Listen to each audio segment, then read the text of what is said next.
What do you love about college football? What about this game makes it so special to you? Well, today on Valentine's Day, we're going to talk about that. We got some more to talk about, as a matter of fact, when it comes to the future of college football, the future of the college football playoff, as ESPN and the college football playoff have inked a new deal somewhere in the billions over the next 6 years. So we'll give you our thoughts on that. Welcome into the Hard Count. It's February 14th, 2024, the last one on the face of the planet. So we're going to make it a great one. Happy Valentine's Day to you and yours. If you have a loved one that is not yet watching the show, would encourage them to get dialed in because we have a ton to jump into. Like I just mentioned, we're going to talk about the extension between ESPN and the college football playoff and their whole expanded deal they're going to do here in the future. We got some intriguing Big Ten win totals I want us to unpack together. We talked about the SEC yesterday. Tell you what, man, this new Big Ten got some new members in there, and Washington, their number will surprise you a bit, as will USC's. Oregon, no, look now, they are tied for the highest total in the conference along with Ohio State. Got one of you hitting me up and saying, hey, Colorado, they have too much hype. They have too much hype, and guess what? You're feeding the hype, JD. You and that whole media operation, that whole media machine, you're feeding into that. Well, we got some thoughts on that. We have a response to that, and we'll answer that one in a very matter-of-fact fashion. Also, Alabama, time of us being live, it looks like that is not yet finalized, but they are trending towards hiring their offensive coordinator. Nick Sheridan is the name. He is the tight ends coach for Kalen DeBoer. Previously at Washington, came over with him to Alabama. Got some thoughts on this one as well. So a lot to unpack here. We got a ton to jump into. We got hard count meetings a little bit later in the show going to College Station. We're glad to have you here. We can't waste too much more time. Make sure you're subscribed. We talk about it a lot, preface it every show with it. This is one supposed to be a mental vacation for whoever watching this show. Whether you're at work, whether you're doing summer school, or I guess you're not summer school, I guess you're back to school after winter break. We're all out of sorts here. Bottom line, whatever you got going on, this is a spot for you to just kind of unpack, let down, unwind. We'll talk some college football. Glad to have you here. Also, make sure you subscribe while you do that. All right, let's get right to it now. ESPN and the college football playoff have agreed to an extension as we move into the expanded playoff era of 6 years, $7.8 billion. That is billion with a B. Probably a bolded font B. College football overall is just fine. Like there's a lot of conversation, I think, over the course of the last year or so around college football and the transfer portal and NIL and is, conference realignment killing the sport. Like, look at this right here. College football is fine. Okay, now I want us to be clear. This is a result of the intrigue and the draw that college football is attracting. Okay, this is not necessarily correlated to health. Is there some messy things within college football? Is the portal perfect? Are we going to have to tinker with that calendar a little bit here in the near future? Is NIL 100% what it looks like right now going to look like what it is in the future? No, we're still kind of cleaning some things up. We're still putting things together, how they're going to be in the long term. But overall, the table might be a little bit messy in college football, but it's still a penthouse suite. It's still a 5-star meal that we got all over the table and some linen tablecloth. So we're in good shape there. Again, this extension is a byproduct of intrigue. Now, let's not confuse intrigue and money with health of the sport.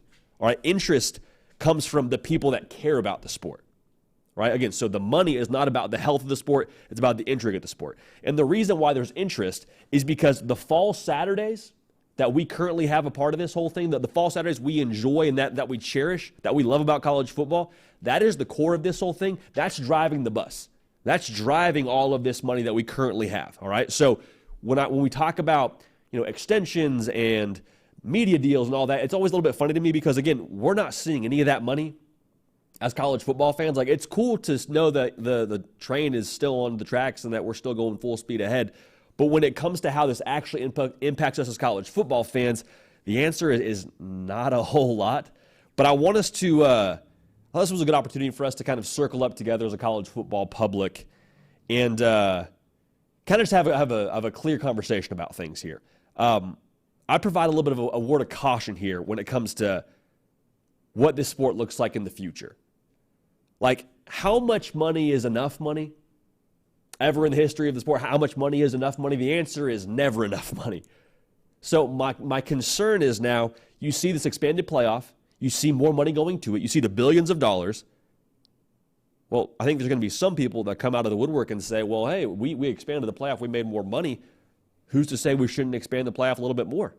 Who's to say we shouldn't make it a 24-team playoff, a 16-team playoff? I mean, so on and so forth, because obviously you see more inventory, you see more of a product, you see potentially some more revenue, right? And more money is always a good thing, right? Not necessarily. Because the reason why we have this deal in place right now, the reason why you see that number that has a B next to it, the reason why you have that is because of the fact that college football, what makes it special, is still intact, which is, of course, the regular season. The fact that fall Saturdays mean as much as they do to all of us. And the reason why that regular season is so special is what makes the college football playoff overall, I think, have some intrigue and some draw to it, okay? So the college football playoff is standing on the shoulders of the regular season. Now, the argument that I know we're going to get from a lot of people is, well, you know, every other sport, they have a big playoff. They have double-digit teams. They have 16 teams. Look at March Madness. They have a 64-team play. That's the one thing that kind of makes me cringe when it comes to March Madness. I digress. I don't want college football. You don't want college football to be like every other sport. College football is great because it's its own sport. College football is great because it's not the NFL. It's not the NBA. And so while I understand the thought behind it, I understand where they're coming from, just understand like that's not the direction we want to go. College football is great because it has the best regular season known to mankind. And to take it a step further, there's some folks that are going to come at you and say, well, you're asking for less meaningful football games? You're asking for less big-time playoff games? No, what I'm asking for is for us to keep the best regular season how it is. Actually, to flip it the other way, I'm asking for more meaningful games, except I want those meaningful games played from September till the end of November. That's the meaningful games. That 12-week stretch of the regular season, that's what I want to mean the most as possible. All right, so when you look at the college football playoff, the more you expand the field, the larger that playoff gets, the less the regular season ends up meaning from game to game. So we're not asking for less meaningful football. We're not asking for a watered-down product. We're asking for us to keep the main thing that has brought this sport to where it is right now to stay intact and to stay special. All right, so while we're talking about this extension and all this, like overall, this is, I believe, a good thing. You got probably the best network up there with Fox that's carrying this sport going forward. Like, it's going to be a good thing. But let's protect the natural resource that is the regular season as much as possible. All right, let's not put a mall where Yosemite is. People come to Yosemite because of the natural beauty. All right, people come to Yosemite because they just love what it's always been. Now, if you put a mall in the middle of that thing, would you make a lot of money? Absolutely. It'd be great. But that doesn't mean it's the best idea for the long term. Because the people that really love Yosemite, the people that really love college football, they've shown up there year after year because they love what it is at the core. They love what they've always enjoyed about it. So long term, this is a good thing, but let's not confuse money for health. The money here is coming from the intrigue that the regular season, I believe, has generated here over the course of the last few years. Over the course of, I guess, college football history, if we're going to keep it a buck. Hey, appreciate everybody dialed in live. Make sure you have liked the video, all right? Thumbs up button under the screen. Make sure you've liked it, and we'll keep a good thing going. We got a lot to jump into when it comes to these preseason win totals. Did the SEC yesterday. We'll probably get into the ACC tomorrow. But right now, let's go to the Big Ten. Because you look at this new Big Ten conference, and there's some new logos in this mix that we didn't see before. USC, UCLA, Washington, Oregon. Don't look now, but Oregon and Ohio State have the two highest win totals in the preseason. So let's start with Ohio State before we get to Oregon. Ohio State, their number is 10.5 wins, the over-under there. Just so we're on the same page here, the way this works, if they win 11 games and you bet the over, you make some money. If you bet 9, or if you bet the under and they win 9 games, you make some money. Obviously, that's kind of how this whole thing works. But this 10.5 number, obviously, you can't win half a game. Vegas is daring you to bet that they go 2-1, Ohio State that is, in this stretch at Oregon, at Penn State, in that game against Michigan. The roster, I think, for Ohio State, they will walk out there outside of those 3 games and have the advantage. Like, there's going to be a lot of games where Ohio State just rolls them all out there and they say, we're Ohio State. That's it. Like that's kind of how that game's going to go. Now, they have a top 10 defense coming back, and you add in the best player in the transfer portal, that is Caleb Downs. Here's my question for Ohio State and as it pertains to the future of their season in 2024. How much of an upgrade is Will Howard from Kyle McCord? Because I see a lot of people claiming, well, hey, Will Howard and Kyle McCord, kind of the same player, right? Kind of bring the same things to the table. I disagree with that in a very, very real sense. Like, Kyle McCord, as efficient as he was at times for Ohio State, he's not nearly as mobile as Will Howard is. Kyle McCord hasn't played nearly as much football as Will Howard has. Also, you factor in the fact that Will Howard's going to have, I think, a better situation in the future here than he would have showing up with Bill O'Brien with Chip Kelly. So all that's to say, Ohio State, if I had to pick today, I'd probably lean over there. But we'll give you our official pick here, and it gets closer to the regular season, a little bit closer to August. Michigan, they're going to play Ohio State. Their win total, coming off of a national championship, is 9.5 wins. That's the over-under. Sharon Moore in year one, we're going to find out what his brand of Michigan football is. And you could look at that as a negative and say, okay, well, there's not a lot coming back from the season before. I think in a lot of ways it gives you a pretty good trajectory for what the future is going to be at Michigan. It gives you a pretty good idea of what Sharon Moore and his team will be in the future at Michigan, because they are 128th in returning production. Y'all, there's only 134 teams. Now, they could go 9-3, could Michigan, and hit the under on their win total and still be the best 9-3 team in America and probably have a pretty strong case for the college football playoff. They play 3 of the top 5 teams ranked in the preseason. They have Texas, they have Oregon, and they're at Ohio State. All right, so they could drop every single one of those games, depending on how it looks. I think you have a pretty solid case if you're a Michigan fan to still maybe be in that college football playoff. Now, just so we're all on the same page, this is not a third base scenario for Sharon Moore. This is not a born on third base, okay, Jim Harbaugh left you a Ferrari of a program. Like, no, that's not the case here in Ann Arbor. There's a lot of pieces on this roster to have success with Mason Graham and Will Johnson and Colston Loveland, but let's not act like this is something that's ready-made for another national title run. If they end up making the college football playoff, if they end up winning the Big Ten yet again, they will have earned every single piece of that. Just so we're all aligned there. Now, Nebraska, the Cornhuskers, we talked about them a little bit yesterday. Their win total is 7.5 wins. Now, anywhere even close to that, I think a lot of Nebraska fans would be encouraged to see that, because it's been a hot minute since we made a bowl game, right? That's kind of the promised land we're looking for right here. But to win 8 games, if they hit the over on 7.5, I think the game that you circle as the most difficult for Nebraska on the schedule is Ohio State. Besides that game, October 26th in Columbus, I don't know that I'm looking at the schedule for Nebraska and just saying, yep, lost there, yep, lost there. Now, that's not me predicting they go 11-1, but I do think it's fair to say that you look at what Nebraska was last season, and to be clear, they went 5-7. They didn't achieve what they wanted to last season. But to have 5 one-score losses and to bring back top 3 production in the country from that team a season ago, and to potentially upgrade at quarterback, got to imagine that's pretty exciting in Lincoln. Now, your expectations for Nebraska in 2024, those are 110% tied to what you expect of Dylan Raiola. Because we talk about Heinrich Harburg and who else is on that depth chart in Nebraska. I have a very difficult time believing that by the time we get to October, it's not going to be Dylan Raiola playing quarterback for you in Lincoln. Like, let's just be real. I mean, he is the guy that you are placing all of your hopes and dreams on long-term at Nebraska, and I think you're going to see a lot of that in 2024. The good news for Nebraska is you don't need Dylan Raiola to walk out there and just be a game breaker. Like, you would like that if he came out there and was, Big Ten Freshman of the Year and all those things, but he doesn't need to be the dude throwing 30 touchdowns and 3 interceptions. If he goes for 15 touchdowns and 5 interceptions, or heck, 15 touchdowns and 10 interceptions, that's still an upgrade from what you had a season ago at the quarterback position. There was nobody on this depth chart a year ago that threw more touchdowns than picks. And they still were in position to win 10 games. Now, they won 5 one-score losses. But just so we're on the same page there, this cupboard is stocked. Now, the Big Ten does become a little bit more difficult. But let's look at Matt Rule and his trend from year 1 to year 2. Year 1 to year 2 at Temple, 4-win improvement. All right, in Temple, they were in a much worse position than Nebraska was at this point.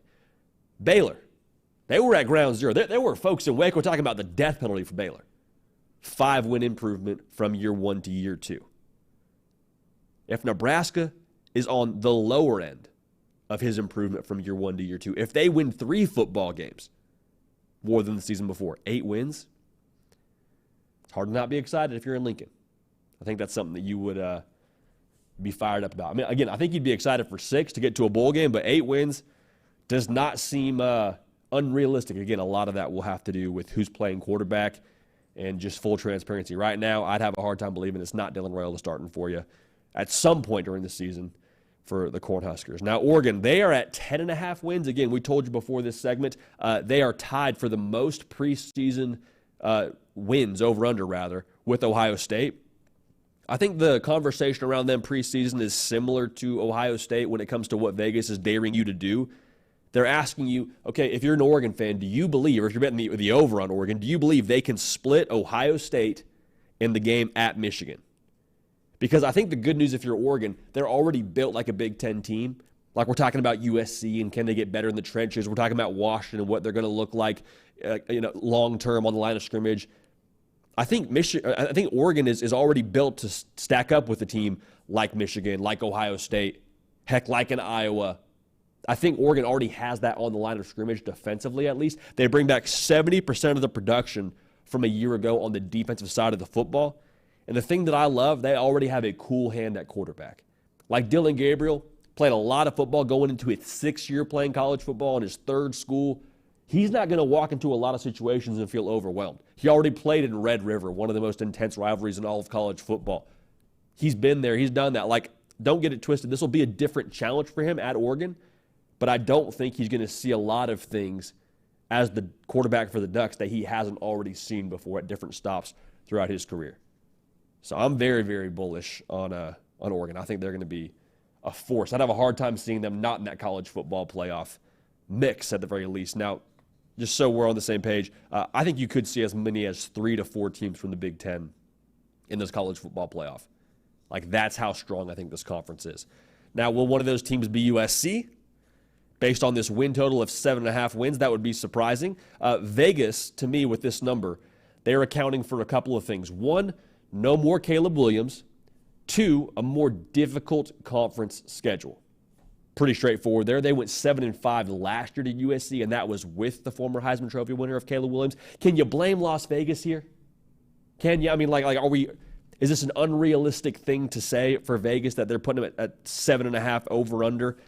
They play 4 of the top 15 preseason teams. They have LSU in Vegas to start the year. They're at Michigan. They got Penn State. They got Notre Dame. Everyone and their mama is watching what USC does in the trenches on defense. Because you move into a line of scrimmage league, you kind of expect USC to have a tough time if they show up with that same effort they did a season ago. But there's a great book that I love by Ryan Holiday called The Obstacle is the Way.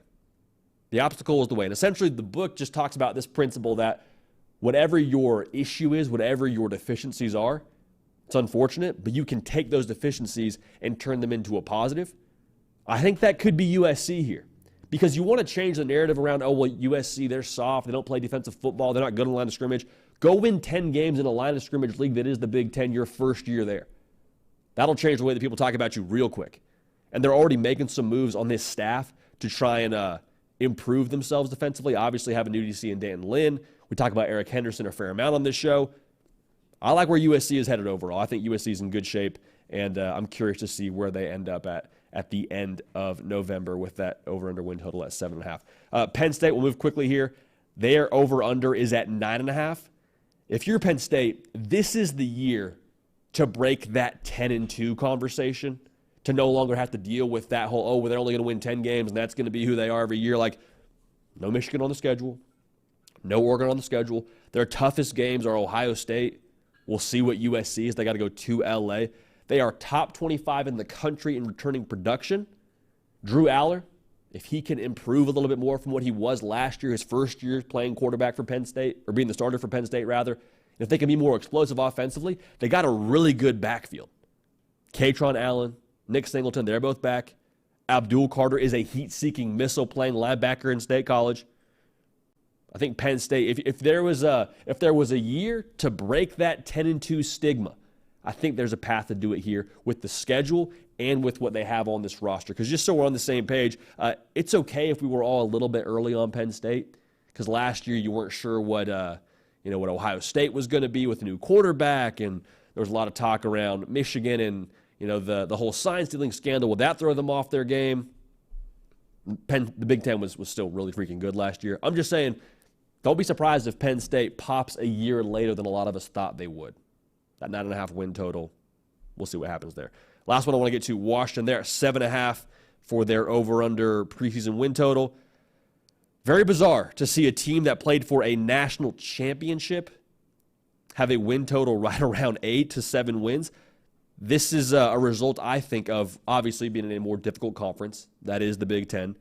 Also, they got hit pretty difficult with just the triple crown of the Saban ripple effect, losing their head coach, the NFL draft with Michael Penix Jr., Rome Odunze, and other pieces going to the league, and the transfer portal when they lost Kalen DeBoer. They bring back 19% of the production they had a season ago on offense. That is the lowest percentage in the country. New head coach, new quarterback in Will Rogers, who a guy that we're quite frankly pretty high on here on this show. Let's wait and see on Washington, but I just wanted us to touch on that number a little bit because they played for a national title. 7.5. 7.5 wins. A little bit bizarre to see, but hey, that's the world we're living in when it comes to college football. So get at me on social media. Let me know what over-under win total intrigues you the most. Heck, feel free to call your shot as well in terms of which win totals you think you got a feel for, got an angle for. Moving right along here. Again, make sure you like the video. It helps the algorithm for us, helps us boost this show, boost this channel, and just get this out to more people. So thank you in advance for that. Alabama looking like they are zeroing in on an offensive coordinator. I don't believe this is final just yet. It might be by the time that you're seeing this video. A lot of thought around who Kalen DeBoer could end up hiring to be his OC. Would it be an outside hire? Kirby Moore was a name that got thrown around a lot. We personally were big fans of Kalen DeBoer saying, hey, listen, it's my turn, Michael Scott style, making himself to the OC. Nick Sheridan, his tight ends coach at Washington, his tight end coach currently at Alabama. Looks like that's going to be the guy they roll with as their tight end coach, or as their offensive coordinator, rather, in Tuscaloosa. So we'll give you our thoughts on that here in just a second. Make sure you're subscribed right here, the On3 YouTube channel. This show, The Hard Count, we are live 3 times a week, Tuesday, Wednesday, Thursday, 11 a.m. Eastern. We talk college football every single day. So make sure you're dialed in. We appreciate you for that. Roll party roll. All right. When I look at this hire for Kalen DeBoer, if this is the way that he ends up going, this ends up being a thing that gets finalized. This is really the status quo kind of hire, right? This is the move that has the highest floor outside of naming yourself the offensive coordinator for Kalen DeBoer, because you bring in an outside guy, you bring in a Kirby Moore, you bring in somebody else from somewhere else across the country. Maybe they have a strong resume, but there's always that question mark of, well, how do they fit in our system? Well, how do they fit in how we do things? What do they bring to the table, and how do they fit with our whole way of doing things, our operation here in Tuscaloosa? That's a risk that you could have taken. Is that a risk you want to take your first year as the head coach in Tuscaloosa? I see the reason why you wouldn't. I really like the fact that there's some familiarity there. Like, as much as I would have loved to see Kalen DeBoer say, I'm taking matters into my own hands, pass me the sticks, I'm calling the offense for our first season, I like the fact that it's a guy who he has some familiarity with, a guy that he knows what he's getting, he knows they work well together, a guy with offensive coordinator experience. And to be honest, if he wasn't going to be the OC at Alabama, it was a matter of time before he was an OC somewhere else. A rising star in the industry. Good for Kalen DeBoer making an internal hire here, making the high floor hire. Now, let's not get it twisted. Just because Kalen DeBoer is not calling the plays in Tuscaloosa does not mean that Kalen DeBoer won't still have a massive influence on what gets called during the week and on how they practice and run the offense during the week. The way that it was explained to me, this is still going to be Kalen DeBoer's offense. This is still Kalen DeBoer's offense. Even if Ryan Grubb was still the offensive coordinator in Tuscaloosa, this would still be Kalen DeBoer's offense. So in that way, feel some confidence if you're an Alabama fan today that it's not going to be this total revamping of things. You're just kind of passing the sticks off to the next guy. Same system, same way of doing things. And honestly, the thing that I love the most about this hire, if I can't have Kalen DeBoer, at least I have someone who's played quarterback before calling the offense for me. Nick Sheridan calling the offense, a part of this that's reported is he's also going to work with the quarterbacks. So for me, the entire question mark around Alabama's success offensively in 2024 is the maturation and progress of Jayla Milio. Because last year for Alabama, it's no secret, there were times where that offense looked pretty one-dimensional. A lot of that probably falls on the skill players, and you'll have to answer for that in this upcoming season. No way around it. But I think for Alabama as well, like Jayla Milio being consistent as a passer is a very big factor in their success in 2024. How much can he take a step forward? How much can he progress? And he talked a lot, did Jayla Milio, during the Rose Bowl about how it was really crucial for him to have an offensive coordinator in Tommy Rees who had actually played quarterback before, who wasn't coming at this thing from a third-person point of view and saying, well, I think this is what I see on tape. It's like, no. He's played the position. He stood in those shoes. He knows what it's like being the guy back there, and he can actually speak that language with a little bit more certainty. So that was encouraging for me to see for Alabama, encouraging for me to see with Jayla Milio, because Nick Sheridan, again, a lot of pressure here. Let's not beat around the bush here. Just because you made an internal hire if you're Kalen DeBoer does not mean the pressure is turned down at all. We talked about the win total for them being at 9.5 going into the season. Maybe that's a little bit lower according to Vegas. The folks in Tuscaloosa, man, they don't care. They don't care. They are still expecting SEC titles, expecting national titles. Now, you lose a lot from the year before production-wise, but Alabama actually from last year, they were at 125 returning production. They're at 115 this season. So we'll have more thoughts on this as soon as it goes final, obviously, but Nick Sheridan right now is trending towards being the next offensive coordinator in Tuscaloosa. How this will get announced, maybe it'll be a press release, maybe it'll be a Twitter bio change, I don't know, but as soon as we get more information, we will, of course, unpack it together right here on this platform. So Nick Sheridan, tight ends coach right now for Alabama, trending, though, towards being the next play caller and working with quarterbacks for Kalen DeBoer. I don't hate that, honestly. I don't hate that at all. I would have transparently loved to see Kalen DeBoer be the next play caller. I would have loved to see him say, hey, listen, I'm taking matters in my own hands. If we succeed or we fail, it's on me. But I don't hate that. I don't hate the internal hire. I think that's not the worst way to go. Now, one of you got at me on Twitter, and Josh says, Colorado hype, man, it's overrated. There's too much Colorado hype, too much hypotheticals, and not enough results. If they finish 4-8 or 3-9, the media will keep making excuses for Colorado. All right, so there's a lot to unpack here. Now, I understand where you're coming from. I understand where you're coming from because for a minute there, that first 3 weeks of the season, everybody and their mama was saying, Deion this, Colorado that, Shedeur this. Are they going to make the college football playoff? And, I think all of us kind of understood that wasn't probably really on the table for them long term. And if that was a thought after the first 2 weeks of the season, seeing them go back and forth with Colorado State, that third week of the season probably gave us a good gauge. I want us to get clear on this, though. We never predicted anything past 4-8 for Colorado. All right, so we did our whole win-loss, which doesn't have a ton of science to it, to be honest. There's a little bit of luck involved in that, but we had Colorado going 4-8 their first season. And to talk about hype for them, Vegas had them, I believe, at 3.5 total wins. So talk about hype over under 3.5. It's not too much to ask for going into their first year. Now it's bumped up a little bit this upcoming season. I think the expectation for them to be successful for most realistic college football fans would be to make a bowl game. But going back to the thought around, there's too much hype, they're getting too much attention, they're overrated. We're not overrating Colorado at all. At all. Now they have a very big if factor because we're going to see what Shedeur Sanders does. We're going to see how that new transfer portal class on the offensive line, if that allows them to elevate a little bit. The Big 12 is shifting in terms of the new members. There is some variance and some question marks for us to, talk about together here for the course of the next couple of months. But I want us to be clear here. We did not overhype Colorado. We feel how we feel about Coach Prime in Colorado. Ton of impact and influence with every single thing that he does, but they were a 4-8 football team last year, and that was what we had them at in the preseason. Now, I also want to say this, as we always do with Deion Sanders, there is always that factor that they could have a little bit more juice with a positive move. I think what we saw last year in terms of media attention, yeah, it was attention and it was stuff that maybe you can't quantify when it comes to winning football games, but that does help attract talent. Now, has it attracted the level of talent they need to win what they want to win? Not just yet, but don't get it twisted. Deion Sanders having success is more impactful than any other coach in college football for their respective teams. I'll rephrase that. Deion Sanders doing something positive for his team further benefits Colorado than it would if your standard FBS coach has success. Like, Deion Sanders can get more juice out of that, if that makes sense.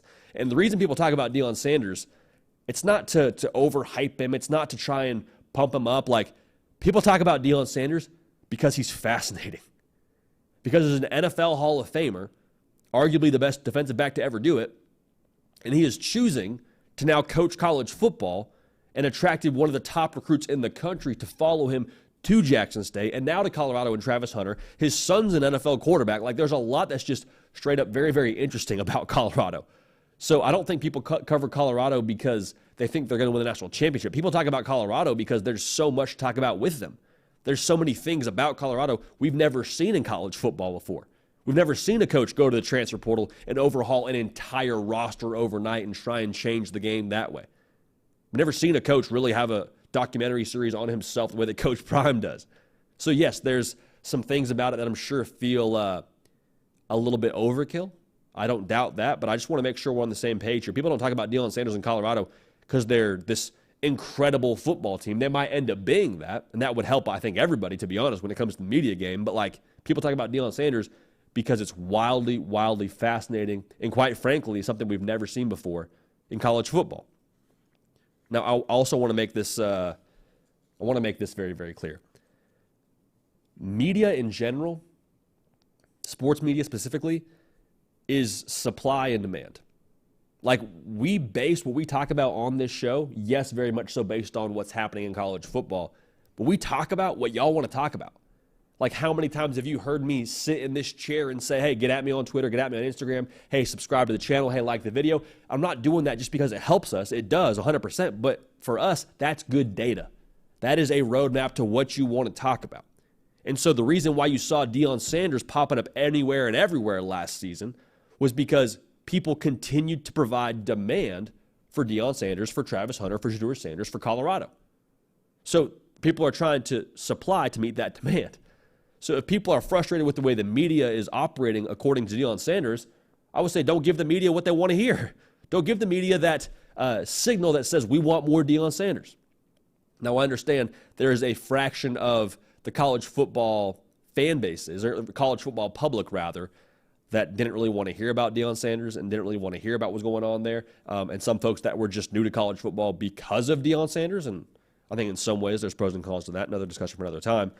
The bottom line here is it's a supply and demand game, and there was a lot of demand for Deion Sanders. So people talk about Colorado being too much and Deion being too much and too much coverage. Like, it's fascinating. There's a demand for it. And just to revisit this, we personally did not take part in the overhyping of Colorado based on what we had in the preseason. So we can revisit that if we want to. We kept receipts. We can talk about it, but we personally feel like we have a good gauge for Colorado, and if they win the Big 12 this year, we'll talk about them, and we'll talk about them as much as you want to talk about them. So that's another reason to be subscribed, another reason to let us know how you feel about our content and about Colorado. All right, let's move right along here. Hard count meetings is something we did at the last studio for the better part of, I guess we've done this for the better part of the last month and a half, really since the regular season ended.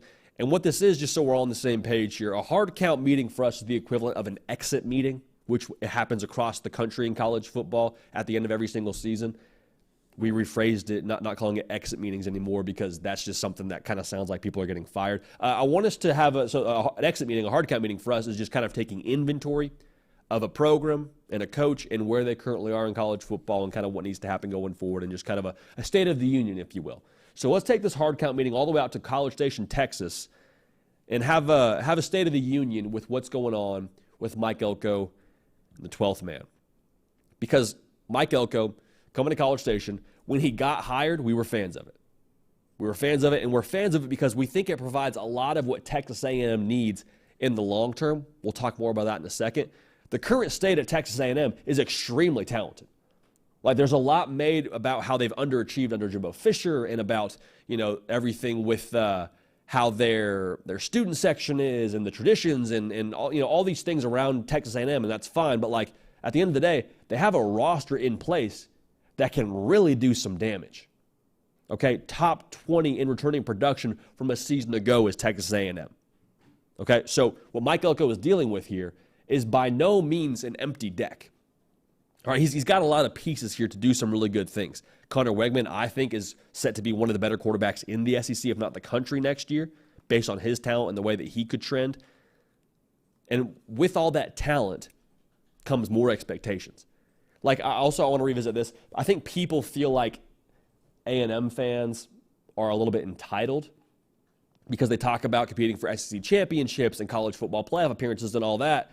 And there's some portion of the crowd that is saying, well, why? Why do y'all expect that? You haven't won anything in a minute here. Well, the more reasonable, I think, fan, the more reasonable college football mind would say, well, they expect that because of what they've put into it. The way that college football is structured right now, the care factor that you have can make the most impact than it ever has before across the sport. Like, if I'm giving to my school when it comes to helping NIL resources and facilities and whatever you want to talk about, if you're giving resources to your football team, you expect to get something out of that. A&M, they have a care factor that is as good as anywhere else in the country. And so with that care factor, again, comes expectations. If I have the right input, at some point in time, I'm going to expect the right output. And they haven't had the right output just yet, so you kind of look at the machine, pop the hood on that thing, get a new head coach in there and Mike Elko. Okay, now we might be cooking here. And the reason why I'm so excited about A&M in 2024, we talked about it a little bit yesterday, but the problem with A&M has never been on paper with this roster. They've recruited well. Yes, the portal has hit them a little bit. That's fine. I still think they've got a really talented roster, one of the better rosters in the SEC. It's not a paper issue for A&M. And so if it's not a paper issue, where is the issue? If you're asking me, I think it's I think it's rather pointing back to getting the most out of what's on paper. Okay, so getting the most out of what's on paper, who does that fall on? Your coaching staff. Most notably, your head coach. And this isn't me throwing shade at Jimbo Fisher, but it didn't work the last couple of seasons. Mike Elko brings to the table a resume of doing more with less, a guy who is known for structure, known for culture. And if you provide the right structure to this roster at A&M, there's no telling what they could be. There's a reason that win total for them is right around 8.5. Okay, they expect them to potentially do some really good things in 2024. So just so we're on the same page, the expectations for A&M not going anywhere. There is no resetting of the standard and saying, oh, well, it's year one, give him a second. There might be some patience when it comes to him putting it together. There is not going to be a resetting of expectations. Like 6-6 next year will not be anywhere near good enough for the folks in College Station. Going back to what I just said, the input and what they have on this roster is good enough to win now. Can Mike Elko get it done? I'm excited to see. They're one of those teams now that could kind of pop out of nowhere where it's like, oh, yeah, that was always there the whole time. They just had to put it together the right way. That's A&M in 2024. So I'm excited to watch them, man. They're one of the most, I don't know if sneaky is the right word. Anytime you have an 8.5 preseason win total, I don't think you're sneaky, but I do think there's a lot to be excited about in College Station. A lot to be excited about. All right, in just a matter of moments, you're going to throw it over to our keeper of the queue, Nick Brake, and unpack some of your questions, your college football thoughts, concerns, whatever it might be. Before we get to that, though, it's Valentine's Day. There's love in the air. And when there's love in the air, yes, it's a romantic holiday, but how can you not be romantic about college football? And so with that being said, I want us to talk about, just very, very briefly, some things that we love when it comes to the college football landscape and college football in general. All right, so get at me in the chat, get at me in the comment section, let me know what you love about the sport. First thing I love about college football, man, fall Saturday mornings. Now, fall Saturdays is probably too much of a cop-out basic answer. I love waking up on a Saturday morning and turning on my TV and hearing a Reese Davis monologue at full throat over a couple thousand screaming college fans that have been there overnight, college students rather, that have been there overnight waiting around the game day desk for their chance to be behind the screen for a couple of minutes. Like that is one just like awesome in college football at its finest. Two, the fact that you turn on your TV, You look at the guide and see what you have on the schedule for the next, 12 hours, and it's just college football after college football. That noon window, you get some good games. There's usually at least one or two. That 3:30 window, it's stacked, and then you have a huge game at night. Like, the way that a college football Saturday morning just presents an entire buffet of what we love the most about this sport, and it starts with that very, very familiar and distinct sound that is the Reese Davis monologue, especially in the fall, like October, early November, that crisp air when you walk outside, have your game day coffee, whatever your game day routine is, Chick-fil-A breakfast for yours truly. I love that. I absolutely love that. Another thing we love about college football, the buzz in a pregame stadium, or the buzz pregame in a stadium when there's that hype video playing on the video board. And we've been fortunate to go to a couple of these venues and see these in person. Y'all, the creative teams at these respective universities, I don't know how much they're making, double whatever they're making. Like the masterpieces, the cinematic masterpieces they put together and grab you by the throat, grab you by the heartstrings, and get you fired up to go get after it for 60 minutes, much less if you're a player. If you're a fan, you are frothing at the mouth after watching Clemson's pregame hype video, watching Ohio State's pregame hype video. Who else did we see this year that was awesome? Tennessee's was unbelievable. Some of them have it specific for different games, but like the amount of juice that you have coursing through your veins after watching one of those cinematic masterpieces for a good 2.5 to 3 minutes with the entire stadium just pulsing in your chest, like that is special stuff. Absolutely love that about college football. One more thing here, rivalries. Like, I understand other sports have rivalries. You know, the NBA's got Lakers and the Celtics. Major League Baseball has the Red Sox and Yankees. You got Cowboys, Eagles, I suppose, if you're an NFL fan. But, like, rivalry weekend in college football specifically, the amount of just emotion baked into that weekend and that Saturday, it's unlike anything else, not just in sports, but like unlike anything else in the world. Because it's post-Thanksgiving more often than not. Maybe you have your game on Thanksgiving. Shout out Egg Bowl. We love the Egg Bowl. But like that is a day, or a weekend rather, a game more specifically, that you talk about for 364 days. That is the game that you and your cousin, or you and your brother-in-law, or heck, maybe even you and your brother, maybe you and your spouse, shout out Valentine's Day. That is the game that will determine bragging rights for the next 12 months. Like there is some very, very high stakes, not just financially for some folks on the line, but just at the very least like a pride standpoint. That's going to dictate how you feel seeing the extended family at Christmas, or seeing whoever it is on their birthday. The next time you meet up with that guy from accounting because he likes the other school that you don't like. Like that bragging rights thing, that's unlike anything else in sports. And I love that so much. I think that's absolutely phenomenal. So those are a couple of the things that we love about college football. Y'all, we could do a full hour-long show on this topic, to be real, but those are some things that I wanted us to just touch on, kind of enjoy when it comes to Valentine's Day and college football. So we love college football. You love college football. We're glad to have you here. Roll, party, roll. Hey, speaking of love, someone that you love, man of the program, man of the people, heavy lifter Nick Brake. Nick, what's up over there, baby? How we doing? Pretty good. JD, got a couple of good questions and people saying what they love about college football. But this first one from King Epic 676 is pretty interesting. It says, if Deion has a few successful years as a head coach, which obviously you can take success, can mean a lot of different things. Sure. Do you think he is making a case for the greatest sports career of all time? Dude. Checked a lot of boxes. Yeah, I mean. Checked a lot of boxes. Yeah. Sports career, that's a really broad term because, like, I guess you'd call him the greatest defensive back of all time. I don't think that's a stretch. But I'm talking about sports careers, and that's just a whole new, like, just field he competes against. Like, we're talking about Patrick Mahomes, who knows what happens with him. We're talking about Tom Brady and all his Super Bowl rings. We're talking about Michael Jordan. Like, maybe he's one of the most well-rounded sports careers. I don't think that's too much of a stretch. But I would have a hard time right now, until he wins, like, a national championship, then we can maybe get a little bit deeper into that water. But yeah, it's interesting. Let's pump the brakes and just enjoy the Deion phenomenon that is going on right now. Yeah, absolutely. He is the greatest DB of all time, JD. I don't think that's a stretch at all. Ferris Khan says, JD, how much does the band pump you up before the game? I love hearing them warming up in the morning and marching before they get into the big house. Dude, the drum line of a marching band, that's how you know it's about to go down. And that could be college football. That could be high school football, Nick. I would wake up in the morning, and we lived, I want to say, like a quarter mile away from a high school. I would wake up on Friday mornings, the day we had a game, and hear the drum line, and I'm like, oh, it's go time. Like that's how you know it's about to get rolling. That and the smell of popcorn, those two things really kind of get the juices flowing a little bit. But yeah, the sound of a band, man, that's another one that we probably should have added to our list. That is absolutely sensational, without question.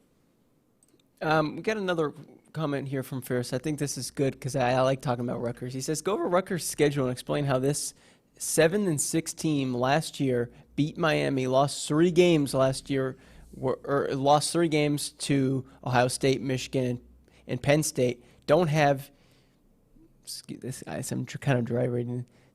Don't have to play. Oh, he just retracted the message. He had a fragment.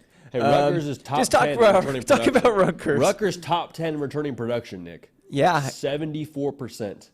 So there's some meat on the bone there for Rutgers. The tough part with Rutgers is like they were already sort of a middle of the pack Big Ten team, and now you add in the fact that you got to play. You know, let's go through Rutgers' schedule here really quick, Nick. I'm pulling it up. Rutgers will start the year with Howard. They play Akron. Okay, so start out 2-0. You go to Virginia Tech. That's not an easy non-conference game. Virginia Tech, if you were wondering, number 1 in returning production.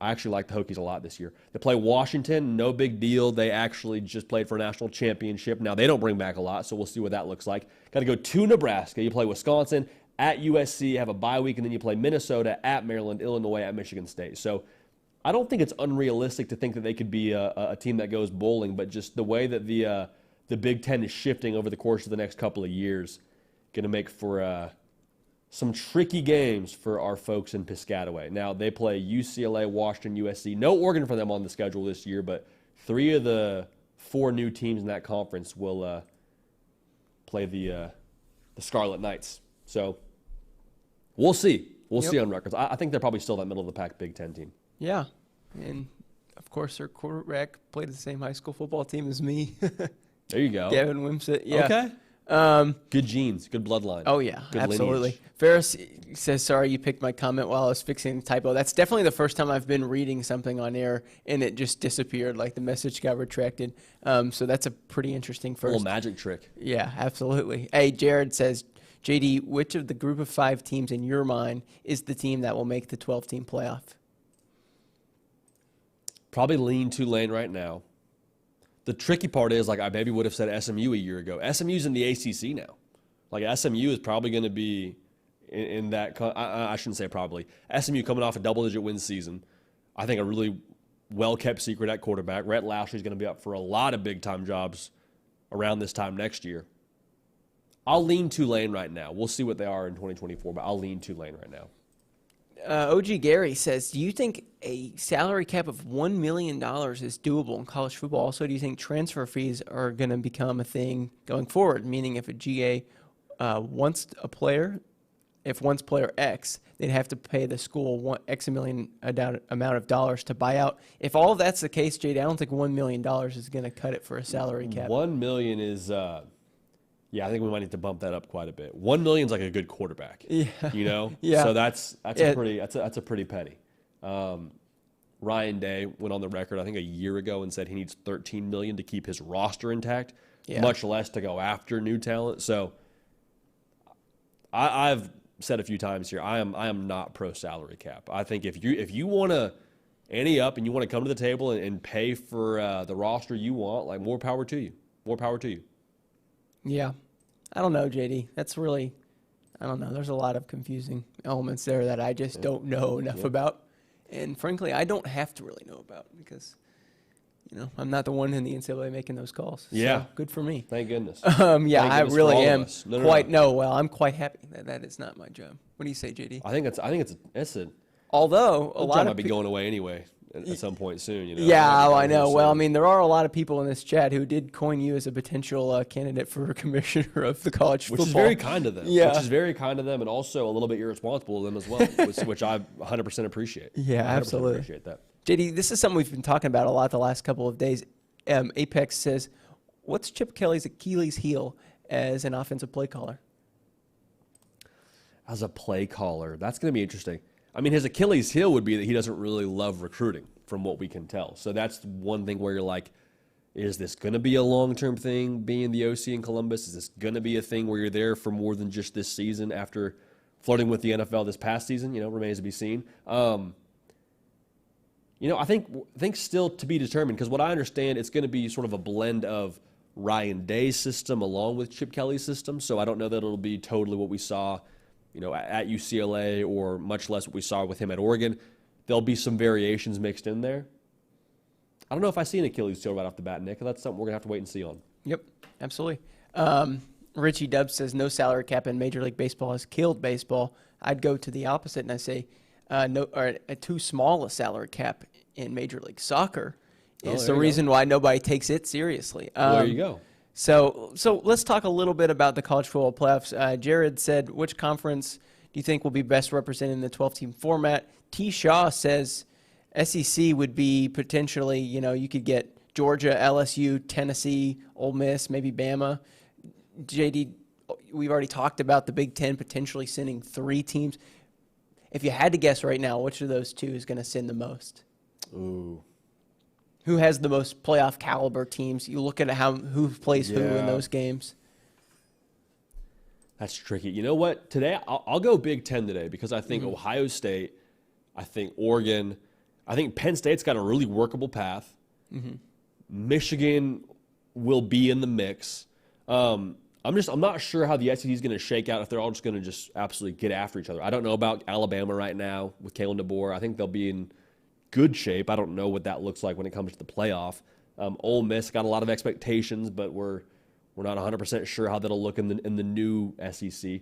I think Texas and Georgia are probably the 2 you feel best about. Mm-hmm. I could see them both sending 3. Not to sit on the fence here, but I could see them both sending 3 teams, 2 champions, 2 at-large bids. And so we have right around half of the playoff field. We have exactly half the playoff field at that point made up of those 2 power conferences. Okay, JD, let's end off really quick by talking a little bit about Dylan Raiola, who T. Shaw called, this is an interesting one, Dylan Ravioli. Got that name. I guess, yeah, that's an interesting diss. But he was just talking about how I think it's crazy that Nebraska's win total is that high. With a guy like him playing quarterback, he's too new. Doesn't see a ceiling. A lot of people were talking against that, saying they really think that he even as a freshman will come in and make a difference. JD, if he's the starter, which all likelihood he's going to be, and we already talked about this a little bit, do you think he can carry Nebraska to the win total that they have set, which is what, 7.5? 7.5 is the win total preseason for them. Yeah, I mean, I see where you're coming from, and I honestly, I would probably agree in the sense that, like, hey, he should be at prom right now. Like, he's on campus already getting rolling with his new team, and if he gets the keys to the offense, will be very, very raw. And that's not a bad thing, but I do think it's fair to, like, have a little bit of leniency with making a definitive opinion on Dylan Raiola. Give him some time, allow him to get his feet wet, allow him to make some mistakes and learn what it's like being a college football quarterback. But at the exact same time, Nebraska, again, woulda, shoulda, coulda. They were in position. They did not. They were in position to win 10 games last year. They lost 5 by 1 score. Now, with that being said, their quarterback play across the board last year was not good. Was not good. They went through 3 different quarterbacks, did not have a ton of success with any of them, to be honest. If you just get better quarterback play, better/more stable quarterback play, Nebraska will be very, very close to that 8-win mark. I think they'll make a bowl game. I feel good about saying that. I think this is the year, but if they can just get stable/better quarterback play and give them some help, they're going to be in good position, because that defense is awesome. Mm-hmm. That run game is good. Matt Rule's a dog. Like, I love a lot about that. So I just hope he sticks it out in Nebraska, man, because that could be a really cool project. I'm all here for it. Yep, me too. I'm here for it. Good stuff. Well, Absolutely. Nick, what do you say? Same time tomorrow? Same time tomorrow. Happy Valentine's Day. Hey, happy Valentine's Day, brother. Happy Valentine's Day. Yes, sir. Hey, appreciate everybody tuned in live. Same time tomorrow, 11 a.m. Eastern. Who knows what'll be new? Maybe Alabama will have their coordinator finalized. We'll have some more win totals for you. We'll talk about the ACC. Also working on getting some head coach interviews locked in for you. So make sure you subscribe. Let us know what you want to see, because like we talked about on the show already today, it is a supply and demand kind of business, a supply and demand kind of show. We love y'all. We appreciate y'all. We're going to keep this party rolling, and we will see y'all next time.